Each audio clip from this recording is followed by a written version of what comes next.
Yes, people. Welcome back to another stream. And this is it. It's Elbins back again. And we're back after not a win, which is disappointing. And we're going to go through all the details. We're going to have an honest conversation. I want you guys to get your comments in the chat as well. Because, of course, me and Nobbins will give you our thoughts. But the whole point of this, the whole reason there's a live chat function is so you guys can give us your opinions as well. You disagree with us? Challenge us. You agree with us? Let us know. You've got something else that maybe we're not talking about. Let us know in the chat. Otherwise, this is just me and Nobbin speaking to each other. You know what I mean? And as much as that's great, I could just ring him. You know what I mean? So let's see who we've got in the building today. Big up to Tyrese. Big up to Dave, Shreyas, Andreas. Big up to Mustafa, Louise, Harry's here, Herbal's here as well. Big up to Halftime Hooks. Big up to Jas, Jarhead, Bray. Reese is here as well. Big up to JSH, Hop. Louise, SS, Brett, Nax, Ovida Zane, Larry, Young's here, Skelly, Leonan's here as well. Big up to everyone else. Big up to City 9320, Jovin, Sub Hottie. Hopefully you guys are all well. Please make sure you smash the like. Please make sure you subscribe. And make sure you subscribe to Nobbins as well. Links in the description. But yeah, listen, I'm just going to get you my little summary out because I know a lot of people have just come over from Nobbins' channel. So I'll just get you my little, first of all, and I'll calm down. I've had to think about what's going on, right? Because, of course, when you're doing the player ratings and that, when you're speaking about it after the game, you're emotional, you're annoyed that you've not won, etc., etc. But now I've had to think about it. Here's my genuine opinion. One, I do genuinely believe now that we have to go to Anfield and win the game. I think that is... Listen, does it mean if we don't win, we can't win the league? No. But I genuinely believe that you're probably going to have to win the game. Because if you don't win the game, Liverpool come out of that game top. I just think that they've obviously then it's in their hands. It's no longer in our hands. We've also got to play Arsenal after that as well. And we've only won one game out of our top 6 opponents this season. So people will be like, no, we don't need to beat Liverpool. But then you think we'll beat Arsenal. We've only won one game against the top 6 this season. So that's tricky. This Alvarez situation in the midfield, I'm not blaming Alvarez as a player. Yeah, I just want to be clear on that. Because I think sometimes people are getting this little bit confused. I'm not blaming Alvarez one bit. I blame Pep for playing Alvarez in that position. So let's just get that clear. Because I know the Alvarez thing is a big topic. And I've seen a lot of Alvarez defenders in there. I am an Alvarez defender. I just don't think he should be playing in that position. It's like if he played Foden, centre-back. Yeah, would I be moaning at Foden? No, I'd like Foden. I'd be moaning at Pep playing him in that situation. So that's one situation. Yesterday, I obviously felt that he got his team line up wrong. I don't think he should have played Alvarez in that midfield. I personally would have played Kovacic in the middle for a little bit more control. Or if Bernardo was fit enough, play Bernardo right wing and Foden in the middle and had as a situation. We did create enough chances to win the game because people will go, oh, as bad as we were, we still had created enough chances to win the game. That's fair. And Erling Haaland got the criticism yesterday on the player ratings. If you didn't watch the player ratings, go check that out and you'll see what rating he got. However, to be fair, we also conceded enough chances to lose the game. Yeah, so you can't just have it both ways. Am I still confident that we'll win the league? Yes, I still believe we'll win the league. However, if he keeps playing Alvarez in that midfield, I think that it could be tricky because we will win most of the games that he plays in there, but at times he will cost us. Yeah. So, yeah, it's just disappointing, man, because we was on such a good run. I think it was on an 11-match winning streak. It is a draw. There are people out there saying, oh, people are losing their heads. You know what I mean? It's only a draw. The problem is draws are bad. Draws are detrimental in this title race. They are huge. People are not understanding. We're in unique times in the Premier League. If you go back 10 years, you know, even 5-6 years, maybe about 6 years ago and before, you could win the league on 82 points, 83 points, 84 points. Now you're having to get into the 90s. If you look at 2 of the title races we went head-to-head with Liverpool that we won, Liverpool lost less games than us. In one of those seasons, Liverpool lost 1 football match. 1. And they didn't win the league because they drew too many games. So here's the thing. Draws are not good. Yeah? They're not horrendous, but they're not good. And if you have too many of them, you won't win the league, as per Liverpool, when they lost the league twice and lost less games than us. So am I overreacting? No. Do I think we need to change something quickly? Yes. But But we're going to get into it. We're going to get into much more detail. As I said before, guys, get us your comments in the chat. I am going to get them up as well. Not even super chats. I'll get some normal chats up as well. This isn't a beg for super chats, but on that, we do have a couple in. Big up to Amar, says Alvarez and Akanji hindered us massively. Foden has to be central. The Argentine Solanke has no right to start every game. Cash in on him in the summer from Amar with the 5. It's crazy. We'll speak on Alvarez and Akanji, obviously, in more detail. And Italian Stallion says, LB, could you please explain the Rodri yellow card situation? I still haven't understood how it works. 2, this Chelsea draw has been erased from my head. We have another one on Tuesday. Well, first of all, the good thing is we've got a game on Tuesday. Because yes. and it's quite funny, actually, because I'm pretty sure in the watch-along yesterday before the game, I spoke about the fact that when you lose games or drop points, you need a game quickly. I just didn't think that was going to happen yesterday. On the Rodri situation, I don't know if you're joking, because I literally speak about it every stream, and and you kind of hinting to me that I speak about it too much, or you're being genuine. I will take it as you're being genuine because you have sent in a super chat. Basically, the yellow cards get reset on match day 32 after match day 32, and Rodri currently has 7 yellow cards. If he gets 3 more, he'll be banned for 2 games. So effectively, we're on match day 26 now. He has to go through the next 6 matches without getting 3 yellows, is my understanding. Nobbins, that's correct. Is that correct? Yeah. He didn't pick up one yesterday, so he's still on the 7, and we are now approaching the fabled terrible fixture list. He said he's serious. I didn't know whether he was being serious because I literally speak about it every stream, and I know some people might be getting bored of it inside of it. So I was like, is he trying to say to me, like, in a nice way, LB, stop talking about the Rodri thing because it's boring, or is he actually being genuine? But sorry, Nobbins, what are you saying?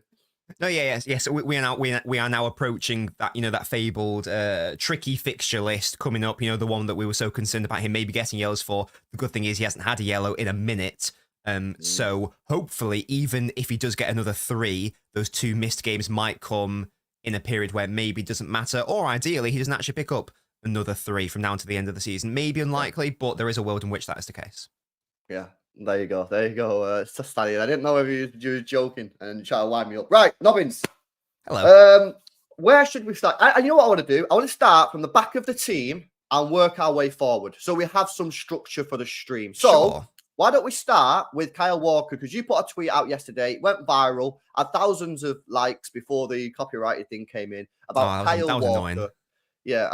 Well, this is corporate, the corporate and greedy world that we live in, bro. Where you can't put it's my content, right? Whatever. Kyle Walker. You put out. In fact, let me bring up the tweet because now it's actually being banned. I can actually bring it up. Why don't you talk us through what you think Kyle Walker did wrong for the goal? Sure. So, for me, there are 3 errors in this phase of play, 2 of which can be attributed to Kyle Walker. In the first instance, it's something that we might need to talk about at length because it's to do with basically our pressing structure. We arrive in a situation where our left side of the pitch is totally exposed and Chelsea can attack us down our right. That's the first error. Mm-hmm. The ball, I think it's a ball by Palmer into Jackson. Now, the ball by Palmer isn't actually that dangerous because it forces Jackson out wide, which means that despite the fact that Jackson is quicker than Akanji is going to get to him. Not an issue. Walker, for no reason that I can fathom, decides that now is the perfect time to accelerate and try to close down Jackson, despite the fact he can see with his eyes that Akanji has him covered. Walker then realizes, he turns around, Walker then realizes that he's left Sterling totally exposed on his own. He then realizes the error, because he points to Akanji as if to say, you stay there, I'm going to go and remedy the error I've made. So he goes back to Sterling, by which point it's too late, Sterling has the ball. However, not all hope is lost. Not all hope is lost, despite that error. Because all Walker has to do is force Sterling onto his weaker left foot, where we as City fans, and Walker as a City player, will know he's not that strong on his left foot. He will also know, based on the Newcastle game, in the Gordon goal, and the Isak goal, all he had to do was force him onto his weaker foot there. But for no reason at all, he decides to charge him, allows him to cut inside, and it's a very good take by Sterling. I don't know what is going through Walker's brain in either of those 2 moments. I can sort of forgive the closing Jackson because maybe he thinks Akanji won't get to him, but it's the error of not letting it's the error of like showing Sterling onto his stronger foot, when again, that's happened twice already this season in the Newcastle game. And that happened like a 5-minute period as well. So I don't know what he was doing on an individual level in that moment. If there's miscommunication with him and Akanji, and then there's just him not understanding what his responsibility is as a defender in that moment, in my opinion. Okay, so I'm going to be at the tactical pad, right? Oh my God. I want to just try and play devil's advocate. And the reason I'm doing this is not to defend Walker. I'm trying to understand why he's done what he's done. Sure. Because I agree, it's strange what he's done. Yeah. But I want to try and understand it and see if there's any logical understanding. So effectively, obviously, you've got players in here. I can't be asked putting them on long, right? Effectively, what you've got Palmer who plays the ball down the wing there. And that's obviously what you were speaking about then when you said that the ball from Palmer to Jackson wasn't actually that dangerous. Why is it not dangerous? Why? Because it's going in the channels. Yeah, exactly. No one really scores from here. The only thing that I can possibly think of here to try and defend Walker is that he doesn't think Akanji's going to get going to cover, and if he doesn't cover, right? So if the ball's played down the channel from Palmer, and Akanji doesn't get back, and Jackson sort of knocks it, Jackson's going to be through. Maybe Akanji doesn't catch him. So maybe he thinks to himself, damn, because you said it as well, just when you started your opening sort of, comments there, is that Akanji's slower than Jackson. So maybe he's thinking to himself, I've got to go over to Nicholas Jackson and Akanji because otherwise Jackson's going to go through on goal. However, when Jackson's got to around maybe here, Walker's sort of here, he sees Akanji and he thinks, hang on a minute. Either one of two things he's thinking. Akanji's catching him up, so I don't need to go over. Or two, the angle at which Jackson's coming forward is not as direct as I first thought, hence a one-on-one, and it's more, he's just running down the channel. Therefore, I need to cover Sterling. Now, if he's thinking that in the initial phase when Jackson and Akanji goes through, I kind of have a little bit of sympathy with him.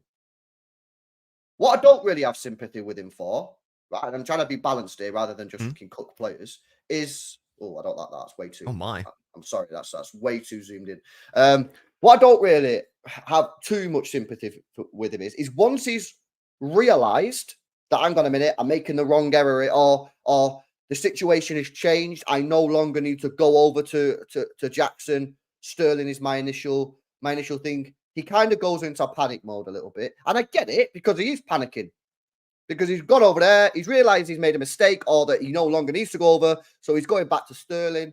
And yes, it does seem a little strange that in that moment, he sees Sterling getting the ball and he doesn't think to himself, I should cover the right-hand side. I should cover the cutback. Because if he covers the cutback, I'm going to say with 99% certainty that Sterling doesn't score. I do have a little bit of sympathy with him with the goal. For me personally, just my take. And guys, again, in the chat, let me know your comments. Do you have sympathy or do you think he's just completely to blame? Because I do think that in that initial phase, yeah. So here's the thing, Nobbins. Because we've seen this. This is actually quite similar to when Vinny Jr. scored against us for Real Madrid when Fernandinho played there. If Walker stays with Sterling, yeah, he just stays with Sterling. He never decides to go over, and Jackson paces out Akanji and he goes for a goal and scores. Would you not think people would be saying, why did he not go over to Jackson? Because I'm always someone who says space doesn't score. The person with the ball scores. You know what I mean? And you see this quite a lot when players mark players. Well, if Walker's marking Sterling and doesn't go over to Jackson here, surely we'd be saying he should have gone over to Jackson. So that's why I have a little bit of sympathy with him. Yeah, I totally appreciate that. I think that my main grievance with the first error, I do think it's an error by Walker, is that the path of the ball has been dictated before Walker accelerates. So Walker can see where the ball is going or where Jackson's going, i.e. more wide, before he starts that initial burst of acceleration. That's my main issue. That's my main issue with it. But even if we're to say, look, he couldn't have possibly known that was going to happen, he had to go mark the man, he still gets back into a decent position whereby he can force Sterling onto his weaker foot and not allow him to cut inside. I think, if anything, that's the bigger issue for me, because he should just stand him up and, as I say, take him down to his weaker foot and not allow him to cut inside as he did with Gordon and Isak. It was the exact same goal. It's like a carbon copy error that he's made. So even if we're going to let him off with that first mistake on an individual level, the second one is a further individual mistake, which I don't think that anyone can really bail him out of, to be honest. No, and I agree. I think he should probably do a little bit better on the actual shot aspect. But yeah, I mean, Chelsea got in behind us at least 3 times. Jackson went through, great goalkeeping for Madison, by the way. He is absolutely fantastic on that. Sterling went through as well, where he kind of just gave the ball straight to Edison. I'm not sure what he was doing. So, I think that for me, we can also look at the fact that this system, and I'm going to come on to a super chat here from LB 1998, says this 4-1-4-1 system is crap. We need to go back to the 3-2-4-1 formation. Pep needs to stop experimenting with Alvarez and Akanji in midfield. And again, we're going to go through all the players. The system that we played yesterday, despite the fact that we can sit here and say, you say that Walker was at fault for maybe both aspects of the goal in terms of going over and then the actual defensive. I give him some sympathy on the first bit, but yeah, the second bit he should do better. This system allowed Chelsea to expose us in behind, and it's obvious that happened because it happened at least 3 times. And this is why when people say, "Oh yeah, it was bad, but we could still win it with the chances," you've got to also have the same energy on the fact that we could also have lost the game because they had 3 chances that they really should have scored. Jackson should have scored, and Sterling should have scored. So you got to have energy for both ways. So the system that we played yesterday did have its vulnerabilities as a defensive sort of system. And I have to question Pep on that, because in a season where our defense has been below par at best, why would you play a system, Nobbins, that allows the defense to be exploited like he did yesterday? Your guess is as good as mine. I have no idea. This is what I just had basically like an hour-long rant on my channel about. That starting lineup was doomed to fail in terms of like the personnel. I was so confused and perplexed looking at the names on that lineup. That front 5, Doku, Alvarez, De Bruyne, Hall and Foden, is insane when you're up against a team who we knew that all they wanted to do was counter against us, as they did at Stamford Bridge. We knew that was going to be the play. They were going to try to hit us with their pacey players. So we decided to field a team which had no control about it. Couple that with the fact that Rodri was partnered with Akanji. Akanji did his best trying to be John Stones, but he can't do that. So therefore, we've got even less control in the midfield. So it means we keep turning over possession. And that means that we are going to suffer these counterattacks continually. Our pressing shape was really odd as well. The fact that we had Alvarez as a pivot player next to Rodri was weird. He is not that guy. So it meant that basically every single time Chelsea could counter through their right, our left, because Doku didn't really know when to press properly. Alvarez isn't a midfielder with the ball, never mind without it. But for Ake's brilliant individual 1v1 defending yesterday against Palmer and Gusto, Chelsea would have been in I know they got in 3 or 4 times. They would have got in 6 or 7 times, but for Ake, who had a really good game. I think it's one of the only players who can truly say they had a very good game for City.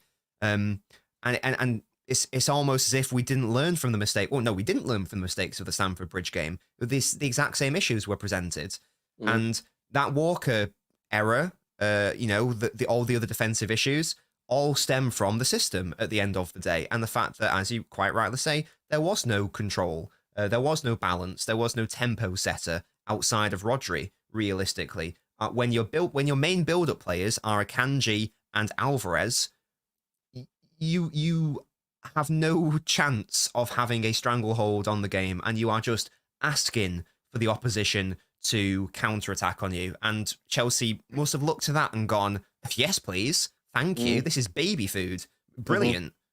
I don't understand it. I said to my mates in the group chat yesterday that I almost feel that Pep yesterday played a similar system to what he did at Stamford Bridge because he wanted to prove that those tactics were correct. I think that's right. I actually would not surprise me if because as much as we adore Pep, he clearly, quite rightly, has an ego. Why wouldn't you when you're the best manager in the world? And I'm sure that he's gone, right, it didn't work last time. I'm annoyed it didn't work last time because I think it should have worked. I'm going to do it again, and we'll see what happens. And surprise, we tried to press out in this 4-2-4, and it's a suicidal press against Yeah. Chelsea, and, Well, and the same result happens. What he'll say was the system worked.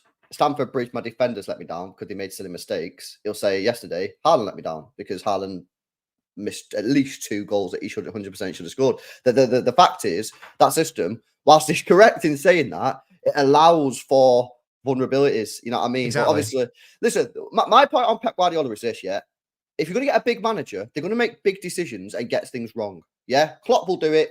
Pep will do it. Ancelotti will do it. Wenger did it. Sir Alex Ferguson would have done it. Yeah, they all make big calls and they'll get them wrong. So you can't really moan at them too much when they get them wrong. Obviously, you can criticize it. We can all have our say. You know, it's not North Korea. You can talk about it and shit. But like, I'd rather than make the calls that they think they should make rather than not make them. Because if you know, I was watching the Pep Guardiola documentary on BBC. Very worth a watch if you guys haven't seen it. And in that, it talks about when he was at Bayern Munich and the year that they got knocked out of Real Madrid in the Champions League. Yeah. And the players told Pep Guardiola for the Champions League game against Real Madrid that they wanted to go back to the old way of playing, Yeah, not we the want way to play that like Pep, this, yeah. yeah, not the Guardiola way. And Guardiola was just like, right, fuck it then. If that's what you want to do, that's what we'll do. They ended up getting absolutely battered at home at the Allianz. I think it was 3 or 4-0. And all the players afterwards said, we made a mistake. We should have trusted Pep and gone with it. And the point of that conversation, the point that I brought that up was, if you're going to lose, you know, lose in the way that you want to lose rather than not doing it. And that's why I like Pep Guardiola making these big calls. And sometimes he will get them wrong because, you know, you're not going to win every single game in football. That's not how it works. You've got to accept that you're going to lose a couple of games. But yeah, it's like, it's one of them, man. It's, you know, he obviously thought that the system worked yesterday. And you know, you could argue that it did because we could have won the game if Haaland would have headed the ball home, but he ultimately didn't. Okay, we've covered the Kyle Walker thing. Let's continue. I'm going to skip Diaz, really, because I don't really think he had too much to do about anything. I thought he was fine. Yeah, I thought he was all right. I think he's getting better. He's much better than he was in sort of like November, December. Akanji. The question that people are asking, and the answer might be obvious, but I'm going to ask it anyway for clarity, is why on earth would you play Akanji to push into the midfield position, which I think he does okay, but nowhere near probably good enough for this type of opposition, when you've got John Stones on the bench? Yeah. Why would you do that? People will say, well, it's because he's played a couple games recently. Well, hang on a minute. This is a massive game. You've got to win your football matches. You know what I mean? And, you know, at the end of the day, right, so Copenhagen started against Copenhagen, right? Yeah, he started against Copenhagen. He started against Everton. No, he didn't start against Everton. Oh, yeah, he did. He just played at right back, sort of like they've got him on right back. So he started the last 2 games, right? Okay, I understand that. Everton's Premier League game, you need to win. Copenhagen's a Champions League game. But why would you not start against Chelsea? Now people say you can't play 3 games in a week. Well, could you not have subbed him off in any of them games earlier? You know, did you have to start him against Copenhagen? This is a pretty big game, this Chelsea match. Why do you, again, we've got to ask we've got to start to ask questions about why did he not play Stones yesterday? I don't really get that. Yeah, it's very, very odd because, and the Everton game is the weirdest example, I think, because he had both Akanji and Stones on the pitch at the same time. He started that game inverting them both, and then he reverted back to his back 3, and you know, back to the 3-2-5 with the John Stones system, whatever you want to call it, and he opted to play Akanji as John Stones and John Stones as Akanji when he had both of them available on the pitch at that time. So Stones was obviously fit. Yeah. Now, at the time in my analysis video of that, I posited that maybe it's because he wants to give Akanji a bit more experience because he can't rely on Stones in that role because he's an injury-prone player. Maybe. But so maybe it's also a case of was he fit enough to do that role at that time, because it's obviously a more tasking position to play on the pitch rather than at centre-back. So maybe it's a fitness thing. But if it is a fitness thing, first of all, don't even have him on the bench. If you don't think he can come on at all, what's the point of having him on the bench? But secondly, we have many options. You don't have to, we'll get on to shoehorning other players when we go higher up the pitch. You don't have to shoehorn Akanji in because we have Rico Lewis, who is very good at playing that position. We have another system where it has its flaws, sure, but I would rather play the system where Walker goes to right wing, and that allows Foden to play in the middle, and then you just have a double pivot of Rodri and Kovacic, or Rodri and Nunes, or Rodri and Bernardo. And then it means you can get your defender up the pitch in that way. Kanji can do that role against lesser sides. I don't think we want to see him do it against the likes of Chelsea, who have good midfield operators. So in answer to your question, I don't know what the solution. I don't know what the answer is. I don't know why he's done that. Only Pep will know that. And in my opinion, it's another mistake that I don't know. Because even if he's saying, well, he can't play Stones, doesn't trust him, injury issues, Rico Lewis is there, and again, Walker at right wing is an option which we've played loads this season. It's not the Stones role or nothing. If you don't have Stones or you don't want to play Lewis there, just don't play it. Yeah, no, I agree. I think it's a very strange call. Very odd. Yeah, maybe not to play him. Especially when you're not playing Kovacic. Because I kind of get it when you play Rodri and Kovacic. Do you really need Stones pushing into the midfield? You don't. You don't You really. have Walker out wide. That allows Foden to play in the middle. Kovacic would have been perfect yesterday. That's what I said, man, and people try to cook me. You don't really need Stones there. But when you're playing all the attacking players, because here's the thing, and I'm interested to hear your take on this. Maybe a bit of a big call, right? But when I speak about Alvarez, I'm speaking about him playing in that position, not him as an actual football player. When you play Alvarez, right, in that midfield, and you don't play John Stones and you don't play Kovacic, so you play the team yesterday, I actually don't think you get the best Rodri. Now, it's quite funny I say that when he scored the goal yesterday and he still played very well, but I don't think you get the best Rodri because he doesn't have the freedom to do what he wants. Rodri's a very, very smart player. He knows where to go on the football pitch because when it's like this and it's a Akanji, Akanji can't be playing the ball forward too much. How many times did Akanji get the ball yesterday and he's just going back to Walker, back to Diaz, back here, back there? Because he can't do what Stones can do.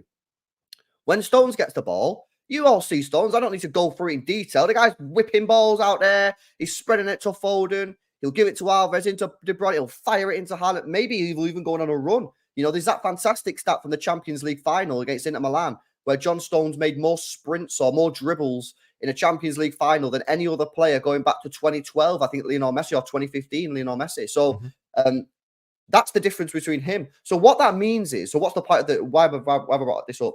It means that for me, Rodri has to play deeper and babysit more. He has to babysit more, in a basic way. Whereas when Kovacic is there, right? So say, I don't know, say he doesn't play there, just for example. And you can still have a Akanji maybe in this system, and you've got Kovacic in here, right? We see Kovacic sort of drop in this position, and Rodri just goes steaming forward like Yaya Toure, and he's allowed to make those runs. And when he's making those runs, he's not worried. Why? He's got Kovacic behind him, and he's got Akanji behind him. So for me, personally, I actually think as well that Rodri can flourish as good as it is. And it's a really, really sort of compliment to Rodri that I'm saying that, because I still think, even though I've just said that, I still think he played very, very well yesterday. But I think you're limiting how good he can be and how influential he can be. Because normally in games with Rodri, when he's got cover, how many times do we see him in sort of this position, playing, pinging balls out to Walker? Spreading it out wide, maybe having a couple of shots. He didn't really get that far forward yesterday, I feel, because he had to defend more and be in a more deeper position because of the sort of system. So, I thought Kovacic was the play. I would have been happy to see Bernardo in there and Foden in there and Bernardo on the wing. But I just said the reason I said Kovacic is because I wasn't too sure whether or not Bernardo was fit enough to start because of obviously the injury. But I genuinely think that Kovacic probably should have started. Again, there are people that mention a very fair comment that he was only in training for, I think, 3 days. People are saying he wasn't in full training for a long time. So maybe that was a situation. But I think we lacked control, just like we did when we went to the bridge. We lacked exactly control. And that's why that Grealish injury, and I tweeted about it, and I used the word detrimental, and I had loads of people quote tweeting it going, a bit of an overreaction, isn't it? No, not at all, because we are losing our control players, and we saw what happens when we don't have them. The Newcastle game last season, the 3-3, the Chelsea game at Stamford Bridge this season, the Chelsea game yesterday. If you don't have these sorts of players in your starting 11, in your attacking areas, you are you're just asking for trouble. You're asking to be counterattacked on. Yeah, do you think, and I'm going to get onto Docker in a second. In fact, let me get through the super chat. Big up to Mohammed, man, with a donation. Says 4 in a Big up. row looking peak unless we win at Anfield. Yeah, listen, I think we got to win. Well, I think we got to win our next 2 games first and foremost. They're absolutely crucial now. Brentford on Tuesday, my God. Yeah, now they were absolutely ass against Liverpool yesterday, but That I was guarantee so annoying. they were awful. But I guarantee you they defend a whole lot better than that when they come to the Etihad Stadium. So we need to beat them. We need to beat Bournemouth. Yeah, we could do in Newcastle, maybe doing us a favour against Arsenal at the weekend. That would be nice. But yeah, listen, now if we win our next 2 games, of course, Liverpool don't play this weekend because it's the cup. So is it this weekend or is it next weekend that they play? Oh, I'm not sure actually. I don't know. I think it might. It might be the next weekend actually they play. But if we win our next 2 games, we're still in a decent position. But I agree. I think now the reason that draw hurts so much for me isn't because it's a draw. It's because you're probably going to have to go to Anfield and win the game. Yeah. People say, well, our draw's all right at Anfield. But then you're probably going to have to beat Arsenal. And we've only won 1 game against the top 6 this season. So you can't have the arrogance of saying, oh, well, we'll beat Arsenal. That's just arrogant. We don't know who will beat Arsenal. Arsenal are a good side. They're on mad form, yeah? They're a good side. And we've won 1 game against the top 6 this year. 1. So I just think that I'm not someone who's going to sit here and say, oh, don't worry about Arsenal. We'll dust Arsenal. I'd like to think we would.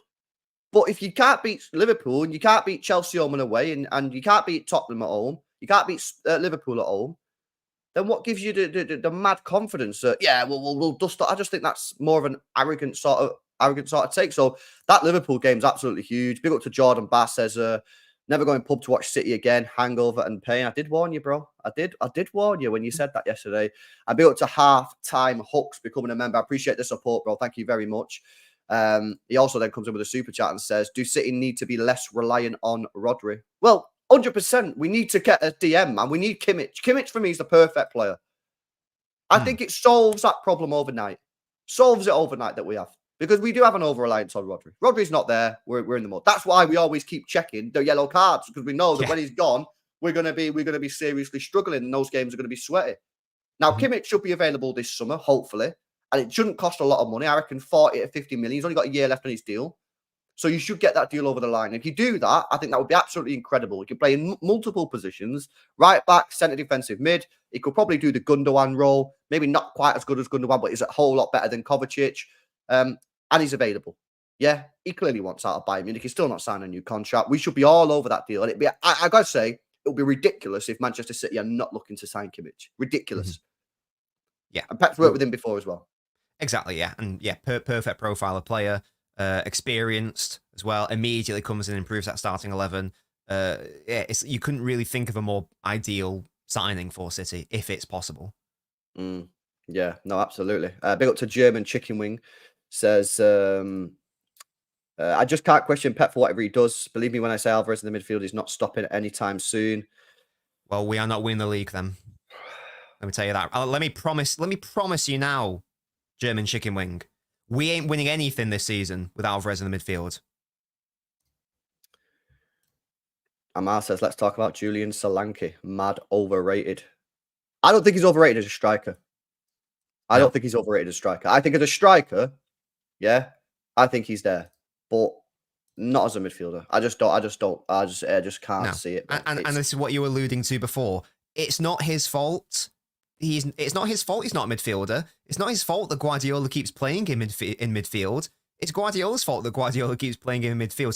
So whenever we criticize Alvarez's performances or Akanji's performances or whoever, sure, we are specifically talking about the player on an individual level, but really that all stems from the manager because he's the one picking the team. So sure, if I say Alvarez is terrible in the midfield, don't look at it as Alvarez slander. Look at it as a criticism of Guardiola and his selections more so than anyone else. Because again, Alvarez isn't forcing it.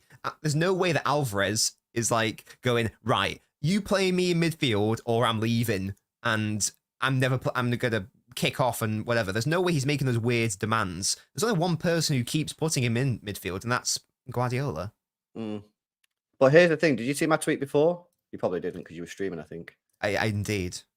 This is my opinion. and some people won't care, some people will care. I'll care. Thoughts? If Alvarez doesn't start in midfield, he leaves. Probably another reason he's being forced into the side. Name me another forward player that Guardiola has accommodated to the extent of Alvarez in his City career. Sergio Aguero was holding bench at times and not being accommodated. Yeah. I don't understand what I don't understand. And I'm sorry, but even if he does threaten to leave, I'm not. Let's assume that's the scenario. Even though I don't think it is, 'cause I don't think Alvarez is that sort of person. He comes across as a very chilled out, nice, humble man. So I don't think he would be making these demands. But if we're to say that behind the scenes, he's an arrogant arse and he's saying, you play me or I'm leaving. At that point, you cut ties. Well, yeah, but I don't see it as like even a nasty thing. I just think it's obvious. Like, Julian Alvarez is probably what, top 5, top 6 strikers in the world? I mean, the striker market is ass. It's quite obvious. If he's not playing, because he's not going to play instead of Haaland, I can tell you that now. I think we all agree on that. So if you don't play him, he's going to be holding bench. Real Madrid, Barcelona, Juventus, Bayern Munich. I guess my main issue with that is it's not a case of play him in midfield or play him on the bench. It's not like a zero-sum game because first of all we play like 50, 60 games a season, so there are chances for him to play instead of Haaland. That's the first one. The second one is that you can easily play a system which uses him more as a second striker with Haaland, so you can play both in the same team, both of them like in more offensive areas. Or in the third one, if we're shoehorning in players, shoehorn him in somewhere where it's less detrimental. Instead of popping Foden on the right and Alvarez in the middle, swap them round.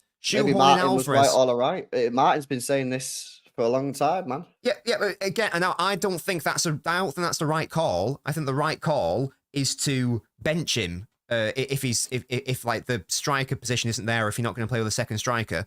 But if we're living in a world where he must start for whatever reason, and you can't play him as a second striker, shove him in the areas where it's less detrimental to the team. Because not only is him being in midfield impacting our build-up and our overall play in that sense, it's also detrimenting the fact that our best player this season is being forced into a position where he is not optimal from. So it's a double-pronged issue. Not only is it impacting the fact that it's a net negative from what Alvarez is offering, a negative in that position.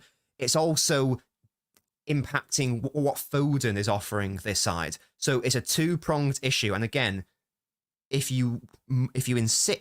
we're in a world where we have to play Alvarez not as a second striker, shove him out on the right where his pressing will still be very good. He's decent at crossing. We saw in the Community Shield against Liverpool, like his first game for City. He's decent at putting a ball in with that right foot. If you have to play him, if you have to shove him into a position it's not optimal in, at least make it so it's only him which is impacted rather than the team and rather than our best player this season in Phil Foden. Yeah. No, I completely agree. I mean, the way that you could potentially do it is if you decided not to play a right winger. Because you probably want maybe you could do it with a left winger, like we've seen Gvardiol when we've not played a left winger, but you effectively get Foden in the middle, right? So you put Rodri over there. Let me just get him off the screen a second. Walker becomes your right winger. Alvarez does play in the middle, but you've still got your Foden.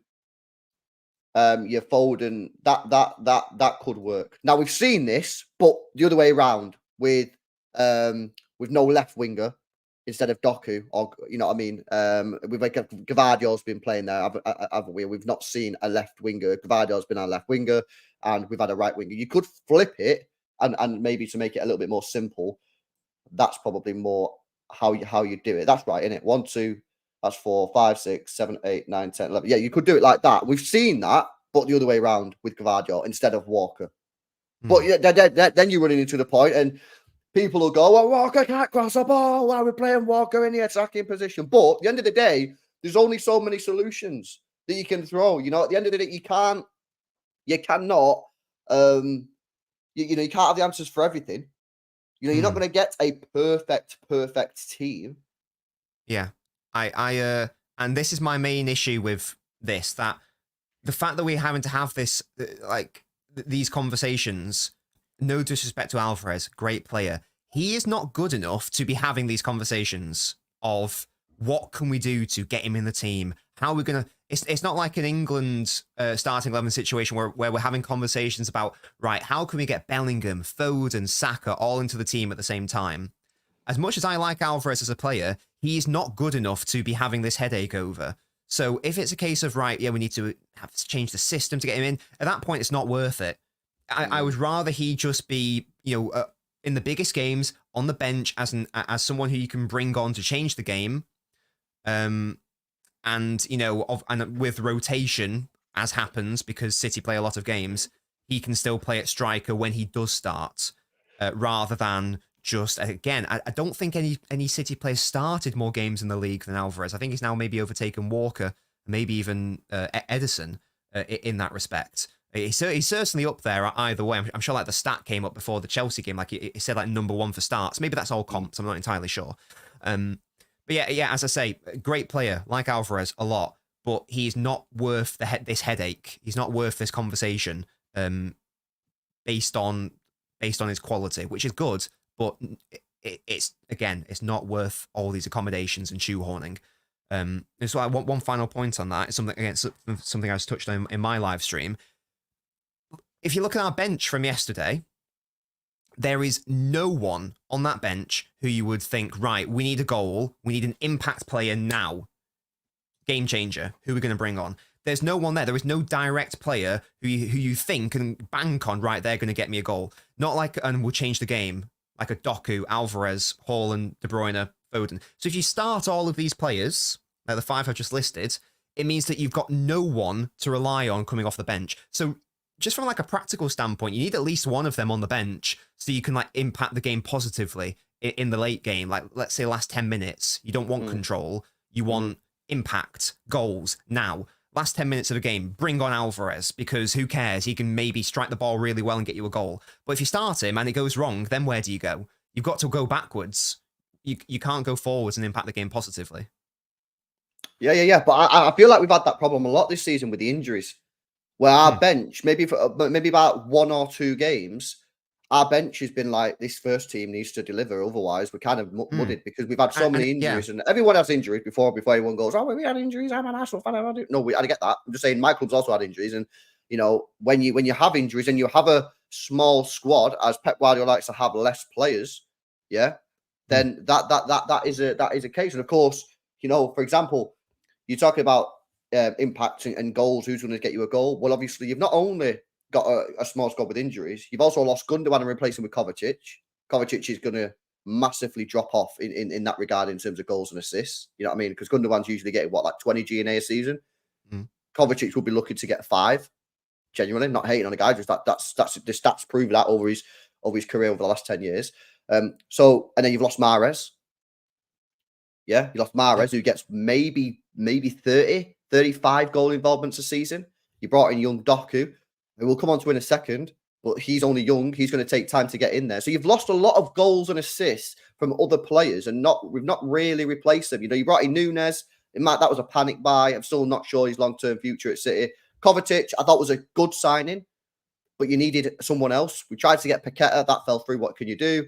And obviously you lost Mahrez. You got Doku. So we've lost a lot of goals and assists from this team. And again, I go back to the Mahrez situation, and I really think people underestimated the loss of Riyad Mahrez when we sold him. You know what I mean? I was on stream saying that was not a good price. I will maintain it to this day. 25 million, in my opinion, was not a good fee. People will go, yeah, it was. He was the 3rd highest paid player for an over 30-year-old. You've just lost 30, 35 goals a season, guaranteed every single year. Top experience. I don't think it was a good fee. I think maybe City might look back at that now and go, yeah, we probably should have got more from him because he was so good. But that is what we've got to do. I want to come on to Doku because Doku is providing some mad sort of... In fact, before I do, let me read these super chats out, and then we'll come on to Jeremy Doku, guys. Big up to LB1998. Says, Oscar Bob hasn't played since his goal at Newcastle. Yeah, semi-strange. Semi-strange. He should have played yesterday. Don't know why he didn't start. Oh, you would have started him? definitely. I popped it in your chat. I think with you were on with Tony. He had to play on the left. There was no world in which I wanted Doku starting yesterday. Wow. No world. Okay. Interesting. Mohammed said this is why Paqueta would have been an elite side. I agree. I genuinely think that if we would have got Paqueta, our season would have been so different for the better. Because Almost I just definitely. think like he would have been perfect. He can play in multiple positions. It will be interesting to see if we go back in for him this summer, but all the interests, like when you're looking at the news and stuff, there's just nothing there. And until this gambling thing's sorted, then it's never going to happen. But hopefully it's fine because I think he's an elite level player. I genuinely think he's fantastic. Chicken Wing says Alvarez can play on the right. He did it for rival. Does he mean River Plate? Plate, Maybe it's auto corrected to rival instead of River. Yeah, maybe. I've never seen him play right. When I watched him at River Plate, he was sort of like a striker. And when I've ever seen him play for Argentina, he's not been on the right. But there's a lot of people that say he could play on the right. Martin obviously said it. I don't know if Martin's still saying play him on the right. I don't know if he's like decided not to do that anymore, but a lot of people do think play him on the right. Sal says Legends, maybe simple tape, but Jack Grealish was needed. We'll speak about that in a second when we speak about Jeremy Doku, Sal, because that's where we're coming on to now. And Blue Tall, built tall, man, with a £2 donation. Thank you very much, Tall. I did just see your Twitter. I'll respond after this, but yeah, 100% we can definitely do that, man. Okay, Jeremy Doku. When we signed Jeremy Doku, I said on stream he will split the Manchester City fan base. Said it before he even kicked a ball for this football club. He will split the Manchester City fan base. I said he's like Raheem Sterling. Everyone kept on telling me he's like Sane. I said, no, you're wrong. It's Raheem Sterling. It's Raheem Sterling. He will split the fan base 100%. I'm on Twitter yesterday in the chat. I've got 50% of people telling me he was absolutely awful. I got 50% of people telling me he was good and he created chances and it's not his fault that people are not scoring in the back of the putting the ball in the back of the net. My take, right, is that I thought yesterday he played okay. Didn't think he was awful, like people are saying. Didn't think he was mega. And I'm not just sitting on the fence. I'm just genuinely giving my opinion. Thought it was all right. I felt in the first half, we given the ball far too much. Now, that doesn't mean I didn't think he played particularly well in the first half. I just thought that, like, you've got to have some balance in your attack. Phil Foden hardly touched the ball in that first half because we never went down the right-hand side, nor did Kevin De Bruyne. No surprise to me that Foden was ineffective yesterday, as was Kevin De Bruyne. Neither of them touched the bloody ball. We just kept on going down the left-hand side, yeah? And that also meant that the element of surprise about what Doku was going to do on Malo Gusto kind of eliminated because he was just like, after a while, yeah, if Doku's just taken on a professional defender, right, you might skin him a couple of times. After a while, most defenders at this level will kind of suss him out after a while. So you've got to use him sparingly. You can't just keep spamming it because good defenders like Malo Gusto will go, right, well, I get what he's doing now. They might take him a couple of times. He might get roasted for the first 20, 25 minutes. But after a while, the defender will probably buckle up and understand how to play. That first half, we went far too much down that left-hand side and not down the right. I thought he played okay. I don't think he was awful, like some people are saying. I don't think he was great.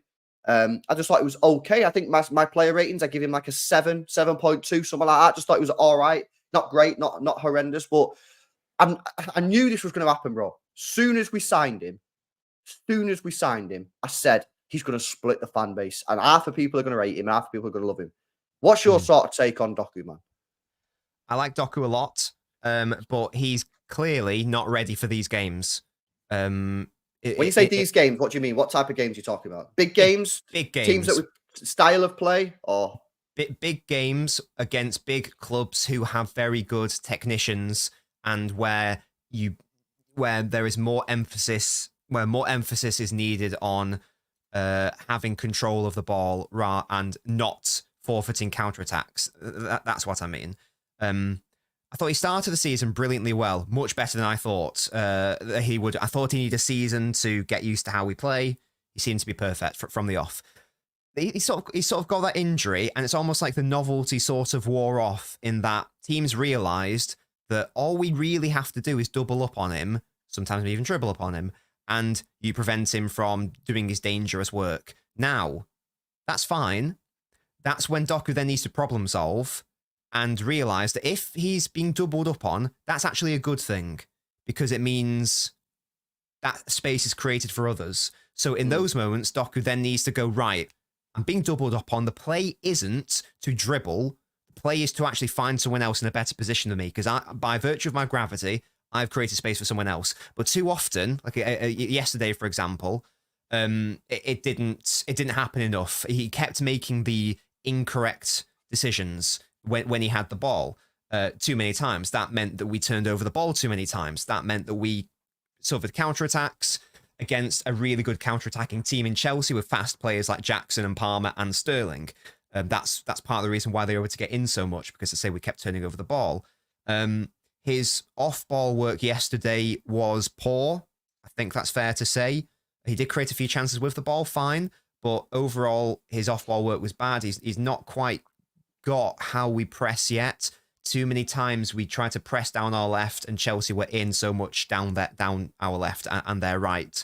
And that's partly because Doku's being told to do this, but I don't think he's quite, again, figured out the nuances of like closing out passing lanes.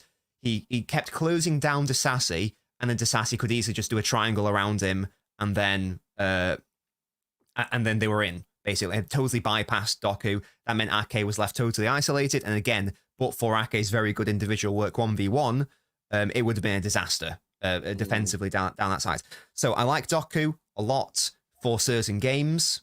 For those games, no. And that's why I thought the Grealish injury was really, really bad. Because for those sorts of games, we need a Jack Grealish, someone who can not only offer that defensive work rate, but also knows when to release the ball, when to speed things up, when to slow things down. Doku, in that game, basically just wanted to go a million miles an hour all the time. And sometimes it's like, slow down. Because right now in this game, we need to chill, and we just need to go backwards, go sideways if you need to. That's fine. It doesn't always have to be vertical. Sometimes you can go horizontal and sideways. So yeah, in sum, I like Doku a lot, but there are some games he's ready for, and in my opinion, there are some games that he's not ready for. We've not won a big game, and by that I mean a game against a big six side when Doku started, for example. Yeah, that's crazy. That's crazy, man. Like, listen, I kind of agree what you're saying about Doku in terms of that when he's being doubled up on, but his mantra, his philosophy is, I'm going to take plays on, and I want to cook. It might just take a little bit of time, because guys remember he's young. Maybe it's just going to take him a little bit of time to sort of like understand when to play. And the frustrating thing for us right now is that like we don't really have the time, because we're in the middle of a title race, which we are not winning right now because Liverpool are ahead of us, and we need to get results, and we're struggling against the big teams and getting results. But I do feel that like something that's stressing me out, yeah, I've got to call this out, yeah. Something that's stressing me out is, why is none of our players, attacking players, making near post runs when Doku's got the ball? Because yes, sometimes he does clip it to the back post, but the amount of times he takes on a player and cuts it back to the near post, and not one player out of Foden, Alvarez, De Bruyne, Haaland is making a near post run. Now, I'm not saying, oh, if you make near post runs, that's it, we'll win games, Doku will be class, amazing. I'm not saying that for 1 second. I'm just saying I've watched Doku now since he joined the football club, and I know for a fact that 60% of his crosses are probably going to the near post, and no one makes a near post run. I get maybe Haaland peeling off to the back post. He's tall. If the ball gets clipped up, he's got to jump on someone. But surely Alvarez, Foden, De Bruyne, one of you surely can make a near post run, because a lot of his crosses do go to the near post, and they're not bad crosses. Just no one makes a run. Now, again, I'm not saying that if we start doing that, then we're going to start winning games and Doku's going to be the messiah. I'm not saying anything from that. I'm just saying, like, you've got to at least, like, okay, if you're not happy with Doku, right? Say you're someone who's not really happy with Doku. Okay, but right now we don't have a left winger, and you can't play Gavardio there because he's injured as well. So Doku is it, right? So you got to just deal with that. Maybe instead of looking at everything that he does wrong, maybe look at the side. Okay, when he is putting crosses in, where's the ball going?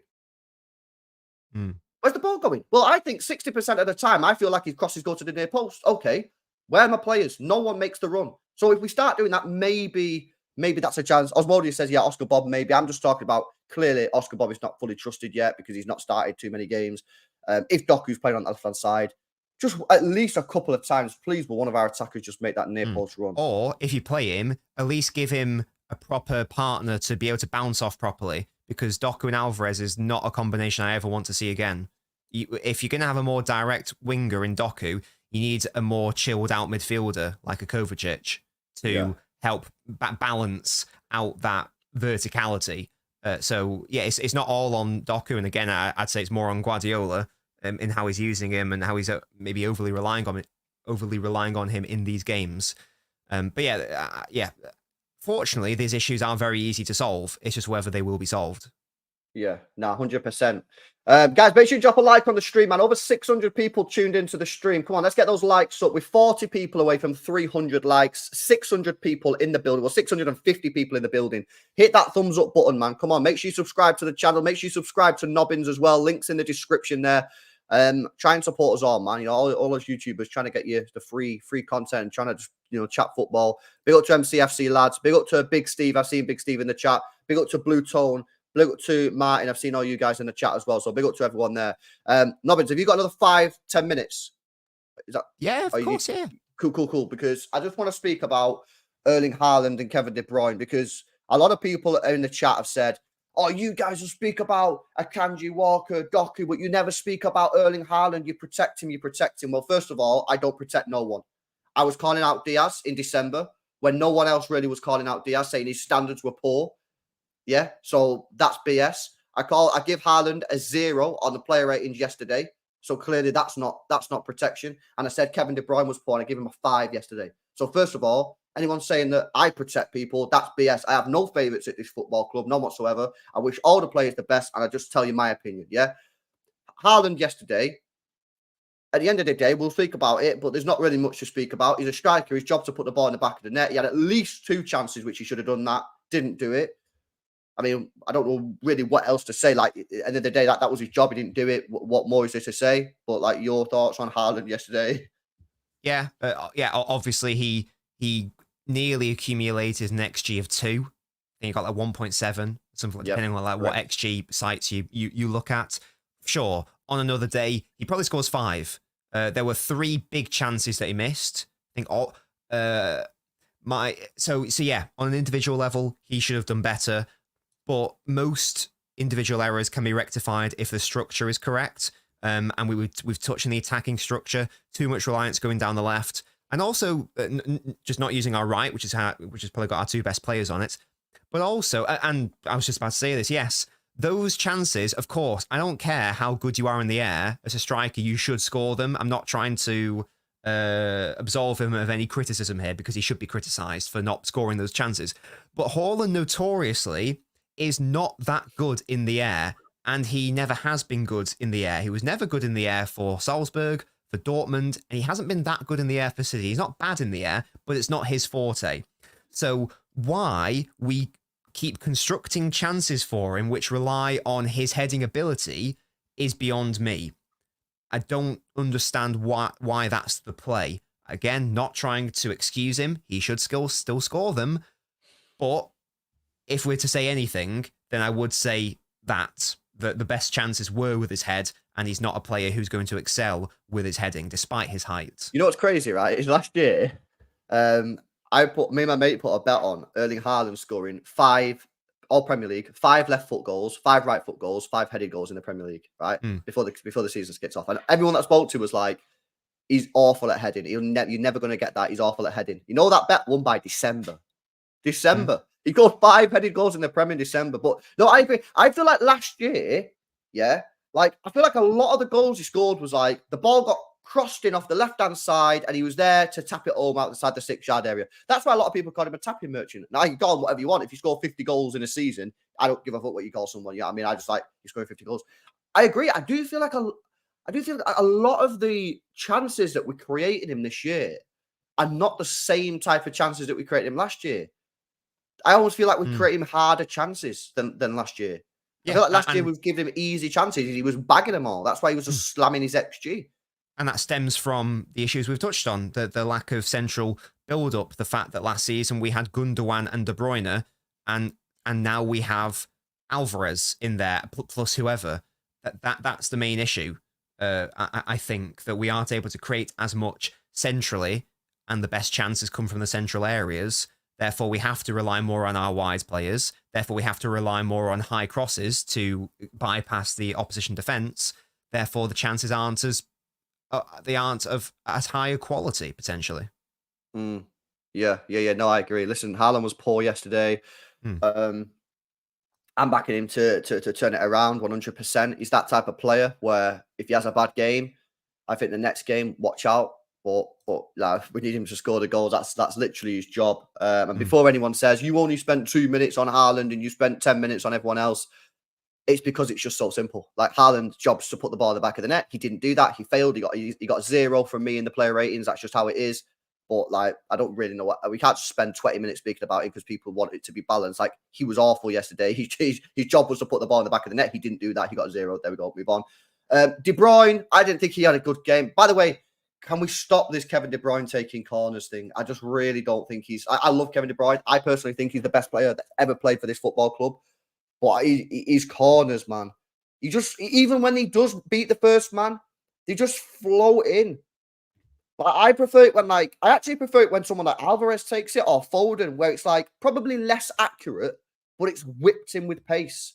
Like when Robin Van Persie used to take them for United, and he just used to fucking spam them in, or like Harry Kane took them for England, which is again a bit dodgy that he's taken them. But like, I'd rather you have a player who whips them in, and then like in a couple of games ago, he was doing these floaty ones to the edge of the box, which we did to Mahrez a couple of times. It's like, oh my God, our corners are absolutely so frustrating. And people will sit in there in the chat and say, well, LB, we have the third most goals from set pieces. Yeah, if you do it as a percentage, yeah, rather than actual just the straight up facts. If you do like how many set pieces do we have as a percentage of goals, I guarantee we're in the bottom 5. Also, how We many of just those are direct from corners as well? Like, I imagine it's minimal. yeah, probably. So I think Kevin looked tired, man. Kevin looked tired. Obviously, he played against Copenhagen, right?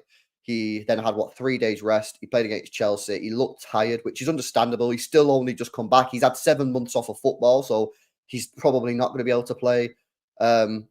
He's probably not going to be able to play like 3 games a week straight away.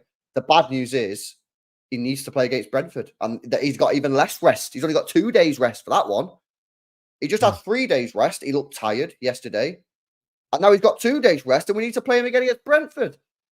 So, I don't know, man. I feel like my honest opinion is I feel like we went too heavy into the Copenhagen game. Because we looked at the second leg. And by the way, maybe I'm not saying like I said we shouldn't have done this, because I was also saying we could have done with getting that game boxed off. But like in hindsight, and this is hindsight, maybe we looked at that first Copenhagen game and went, we need to get this game boxed off because the second game's in between Man United and Liverpool. Actually, when we look at it now, we didn't box it off. We've nearly boxed it off, but we didn't. It was only 2-goal advantage, so it's not boxed off. Yeah. And we played all our best players, and then maybe looked a little bit tired yesterday. And now they've only got 2 days off, and now the pressure's on Brentford, so you have to play them again. So maybe in hindsight, I get it, because if we could have beat Copenhagen 4-0, it would have been great. But maybe, I don't know, do you think I'm chatting crap there, or do you think there's something in that? Yes, definitely something in that. And it goes back to the point that I made earlier about you need at least one impact player on the bench. And if De Bruyne, if there is a fitness concern, maybe you do what we did against Newcastle. You bring him on in like the last 20 to 30 minutes as an impact player, rather than expecting him to do something from the start. And that way you can positively impact the game if things are going poorly. Yeah, it all links to one another. And the thing with De Bruyne is that even if he's not playing necessarily well, he probably will still create at least one big chance in a game. And that is what he did yesterday. Like, I think of that cross in particular as a whole, and that's probably why Pep wants to keep playing him, because he knows even if he's not playing well, he's an elite player and he can just like pull something out of nothing, out of thin air. And that's what he did. And on another day, maybe that goal goes in, maybe we win, maybe we talk about a great escape, but ultimately we aren't, and we're having to talk about like the systemic issues instead. And going into a tricky run leading up to Anfield, it's not ideal, obviously. No, it's not. Right, before we wrap up, I'm going to do this quickly. Oh my God. On the starting 11 for Manchester City versus Brentford. Right. Okay. So I'll tell you what I'll do. Okay. And then you can tell me what change you'd make. So this is what I do, yeah? Fast time. Edison in goal. Bomber. There we go. Straight Outrageous. Controversial. in there. Akanji right back. Oh my god. Diaz Stones. Oh. Ake. Yeah. Oh, what's that? Is that our best back four? Question mark. Rodri. It's outrageous behaviour. Foden. You're doing stuff to me. De Bruyne. Yo, what is he cooking? What's he cooking, chat? Bernardo Silva. Erling Haaland. You could win my heart here. Is he gonna do it? Is he gonna do it? Oh, you were so close. Sorry. Oh. I'm sorry. That is the team that I play against Brentford. And then you've got options, man. You got options here, yeah? So listen to the options that I've got available for you, Pep Guardiola. I'm listening. Owner of Tast Establishment. Yeah? Brother of Pierre or Per, whatever the fuck the guy's called. Yeah? You got options, mate. You got Rodri, you got John Stones pushing in. Oh, you're a little scared on John Stones getting an injury. No problemo, me friends. Play Diaz there, play Stones right back. And maybe you can have a Kanji pushing in. No problemo. You got options, mate. You're a little bit worried on John Stones' hammy. Yeah, no problemo. No problemo. You got Bernardo Silva holding the width, mate. You got the creativity of Kevin De Bruyne, Phil Foden back into the middle. You've got defensive solidity with Nathan Ake, Ruben Diaz, and John Stones. You got the main man with a factory reset, and he's going to get all the goals. Yeah, hat trick. There you go, man. Tell me I'm wrong. No, I would be happy if that was the team. I think the defense is perfect. Everyone knows that would be my preferred back four. I think that you can afford to not play, Kovacic because it's home against Brentford. I think that's fine. Obviously, and as we said before, you don't need to play Kovacic, in my opinion, when you've got Stones or Akanji pushing in. Yeah, exactly. Yeah, that's our treble-winning defense, and if you got Stones next to Rodri instead, that is the 3-2 shape which won the treble, literally. That's the shape. So, yeah, that's like the defense midfield which started the Champions League final against Inter Milan. That's what wins the Champions League. Foden in the middle is beautiful. Obviously De Bruyne, obviously Bernardo Haaland are no-brainers. The only change that I would personally make, I think you know what I would personally do. I would have Bob instead of Doku. I think that maybe take him out for a little bit, but I'm not against starting Doku. It's not a deal breaker for me. I wouldn't be upset if I saw that starting lineup, but I would just personally go for Bob on the left because you'd play Bob there, yeah. I think that he's earned a starting place. I think that he played well against Spurs in the FA Cup. He obviously played well against Newcastle when he came on for the goal. And I think that, again, maybe do you need to take Doku a little bit out of the limelight? In fact, I think I saw something on Twitter. He did he did a post or something saying, which I don't think it's right at all when people go too far and personal with these players because they're humans at the end of the day. People having to go with him, and he did a tweet saying, "I'm sorry if I've let you down. I'll try to be better." So maybe who said that? I think Doku said that, unless that's a fake quote. I think so. Yeah, I'm sure I saw it on like City Extra, or I'm sure apologies if I'm talking nonsense there, but I'm sure I saw something from Doku, unless it's a fake quote that I saw. Maybe it's a thing to take him out of the limelight, as I say, get Bob in there, and you can easily bring on Doku if you need to change the game. If it's fake, it's fake. I apologise. I've been done. I've been had. Yeah, he's not done it on his own. So if he has said it, he said it like yeah. So I may have just been done by a fake tweet. Apologies for that. But my point still stands. I would still rather have Bob in there. Yes, apparently fake. Apologies, guys. That's my bad. That's my bad for not doing the source checking. Apologies. Yeah, fucking unacceptable, mate. You're getting me cancelled, innit? Okay, no, that's fine. That's fair. Listen, I played Doku personally just to give him another go. I would be trying to tell him, listen, if you doubled up on, maybe, not always try and spam take-ons, try and build that into his game. But at the same time, if we're serious on Oscar Bob and we genuinely think that this guy's got a future at his football club, at some point you are going to have to throw him in for a game and see how he gets on. You know, it'll sink cost to him. He might come in and he might stink the gaff out. It might be great. You know what I mean? Who knows? He might be okay. So, yeah, listen, let's see how he gets on. But similar starting 11s. You wouldn't play Kovacic in the midfield, no? I don't think it's needed. No, I agree.